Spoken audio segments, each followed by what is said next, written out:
Welcome to Homemaking with Mima. My name is Wendy, and today's project is I'm going to make another jam. I'm going to make strawberry rhubarb jam, and I'm going to follow the recipe that's in the 2017 Ball Preserving book, and it is on page 55. So if you want to look it up, that's what page it's on. And I'm not going to get into large detail about the canning process, but I am going to bring you along.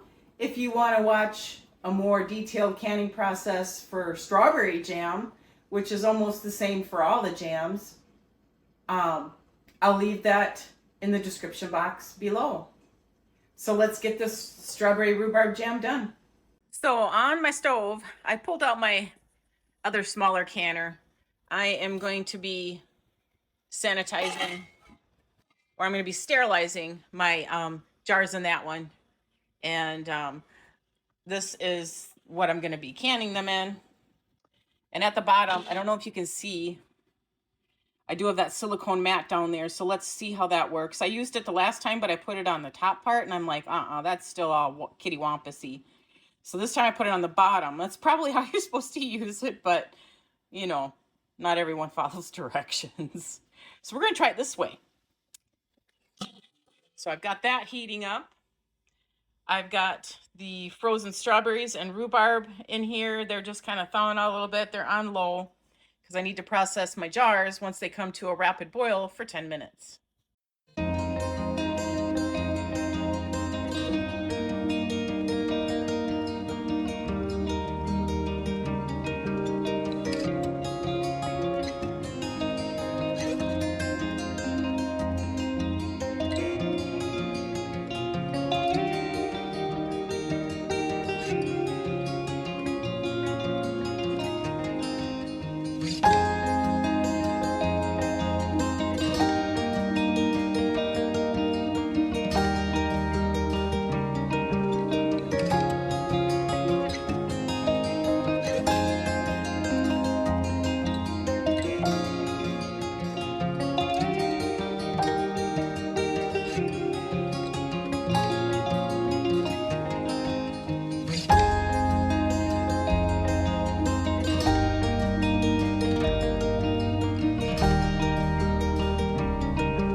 So that's what it looks like. It hasn't come to a rapid boil yet that I cannot stir down, but I thought I'd give you a look at it. The strawberries are pretty much amalgamated into the sauce, and those big chunks are the rhubarb. Okay, so we're really close to that boil that we can't stir down.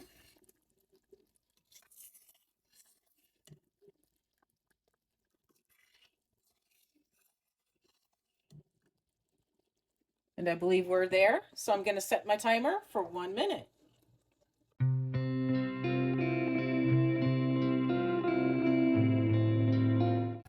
Okay, so the timer has gone off. I'm going to shut that down. I'm going to bring it over to the table, get my jars, and then we'll start filling.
All right, I've got them all in the water bath canner now. The water bath canner has been turned on so that the water is warm because I put hot product into it.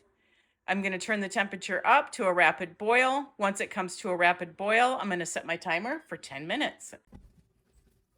Got everything all in the canner. Now I'm just going to scrape what's left in here, and it should set up really good because it's already set up in here. And put it in this container, put it in the refrigerator once it cools. Then I'm going to clean up my sticky mess. Okay, it's come to a rapid boil. I'm going to set my timer for 10 minutes. Okay, so that 10 minutes is up. I'm going to shut it off. Set my timer for 15 minutes. And I'm just going to crack the lid some, just like that. Start that timer. So now that timer had gone off, so now I'm going to remove them from the canner. All right, the strawberry rhubarb jam is done. It looks like I had great success. I've already had some, it's called pinging of the lids. That means that they're sealing. And I'm going to cover them up, and I'm going to wash them up tomorrow. And tomorrow I'll also label them and take them downstairs and put them on my shelf. And again, the recipe I got was out of the Ball Book 2017, and I believe page 55. I want to thank you folks for joining me today. If you like this kind of content, please give it a thumbs up, subscribe to the channel, and I'm going to leave a little box card up in the corner of my other canning videos. And also in the description box below, I'm going to leave the strawberry jam more in detail canning session. Oh, there's a ping. Did you hear it? All right. I want you folks to make it a really great day.